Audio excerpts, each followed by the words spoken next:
Bonjour, mon nom est Marie Trouis. Je suis conseillère produits et ventes pour le Musée canadien de l'Histoire et le Musée canadien de la guerre. Je travaille depuis bientôt 7 ans à la promotion et la mise en tournée de nos expositions itinérantes. En tant que musée national d'histoire humaine et militaire, notre rôle est de faire découvrir les personnes, les événements et les objets qui ont façonné notre passé. Notre offre d'expositions itinérantes nous permet de partager ces histoires avec les musées et leurs visiteurs à travers le pays. Au Musée canadien de l'Histoire et au Musée canadien de la guerre, nous aimons travailler en collaboration. Et les associations muséales, qu'elles soient provinciales, nationales ou même internationales, sont des partenaires inestimables. Pour rejoindre les visiteurs partout au pays et ainsi contribuer au rayonnement de notre histoire commune, nos deux musées proposent des expositions itinérantes depuis plus de 30 ans.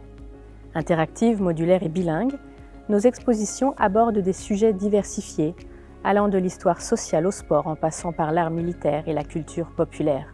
En ce qui concerne le Musée de l'Histoire, nous avons par exemple une exposition intitulée « Ceux que nous avons rencontrés », qui porte sur le rôle clé du savoir traditionnel inuit et plus particulièrement sur l'importance de l'histoire orale dans la documentation de l'expédition Franklin. Le Canada sur le vif, une autre exposition au design particulièrement innovant, propose un tour d'horizon des moments importants de notre histoire à l'aide d'un mariage judicieux de photos, d'instants emblématiques et de témoignages d'écrivains de renom. En 2023, nous lancerons Liberté sacrifiée, la loi sur les mesures de guerre. Cette exposition examine les peurs, le racisme et les crises qui ont motivé la suspension des libertés civiles au Canada pendant la Première Guerre mondiale, la Seconde Guerre mondiale et la crise d'octobre de 1970. Du côté du Musée de la guerre, l'exposition Munnings, les années de guerre, offre un florilège des œuvres d'Alfred Munnings, célèbre artiste de guerre et peintre équestre britannique. Ces œuvres font partie de la magnifique collection Beaverbrook d'art militaire qui fait souvent l'objet d'expositions itinérantes. L'histoire sociale est aussi une grande force des expositions du Musée de la guerre. À titre d'exemple, l'exposition Grande guerre, grandes femmes présente les répercussions des deux grandes guerres mondiales sur toutes les facettes de la vie des femmes.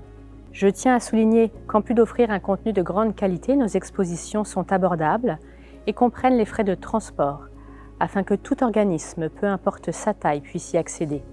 Notez que vous pouvez également obtenir une aide financière du programme d'assistance des musées, afin de couvrir jusqu'à 70% des frais d'emprunt. Par ailleurs, en vue d'assurer la sécurité de vos équipes et de vos publics en ces temps difficiles, nous avons pris soin d'adapter nos expositions, afin de respecter l'éloignement physique et les autres mesures sanitaires en vigueur. Si vous avez des questions au sujet de nos expositions itinérantes, je vous invite à communiquer avec nous directement. Mes collègues Malika Sussman et Valérie Grassi, responsables des tournées, seront heureuses de vous aider.